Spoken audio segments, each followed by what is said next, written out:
On va maintenant vous montrer comment on réalise une attelle commissurale, donc qui permet de maintenir la première commissure avec le pouce en opposition au doigt long. C'est une attelle que vous réaliserez dans le cadre des entorses graves du ligament latéral interne ou des fractures de Bennett.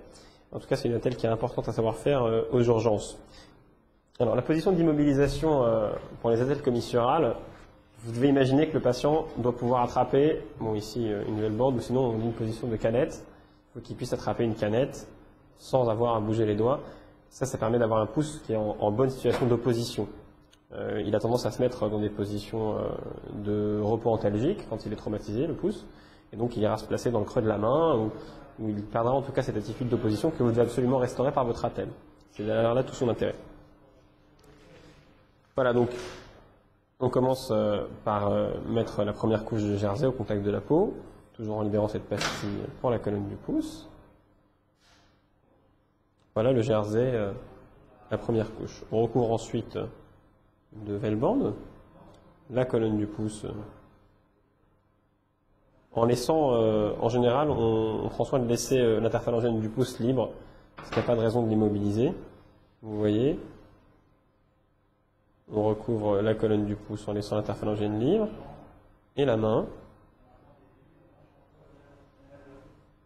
avec toujours ces mêmes impératifs pour les doigts, pas de contrainte de la flexion des doigts, et en même temps en bloquant à la face dorsale la métacarpophalangienne. Ensuite, on recouvre la protection, la velband d'une deuxième épaisseur de jersey, comme tout à l'heure pour l'attelle une petite manchette, ce qui permettra de venir directement mettre le plâtre en contact du deuxième jersey. Voilà donc une attelle de 5 cm en fait.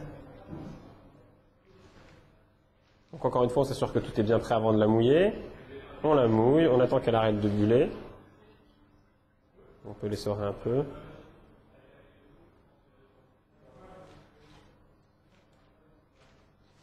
Et on vient l'appliquer dans la première commissure en cravatant le pouce. C'est un mouvement extrêmement important. Vous voyez qu'on cravate le pouce.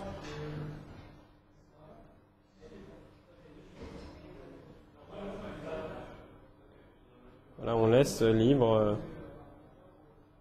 la première phalange. On replie ensuite le jersey.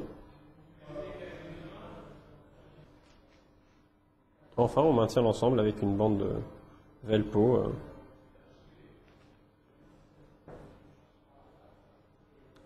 Toujours la petite fente pour le pli du pouce.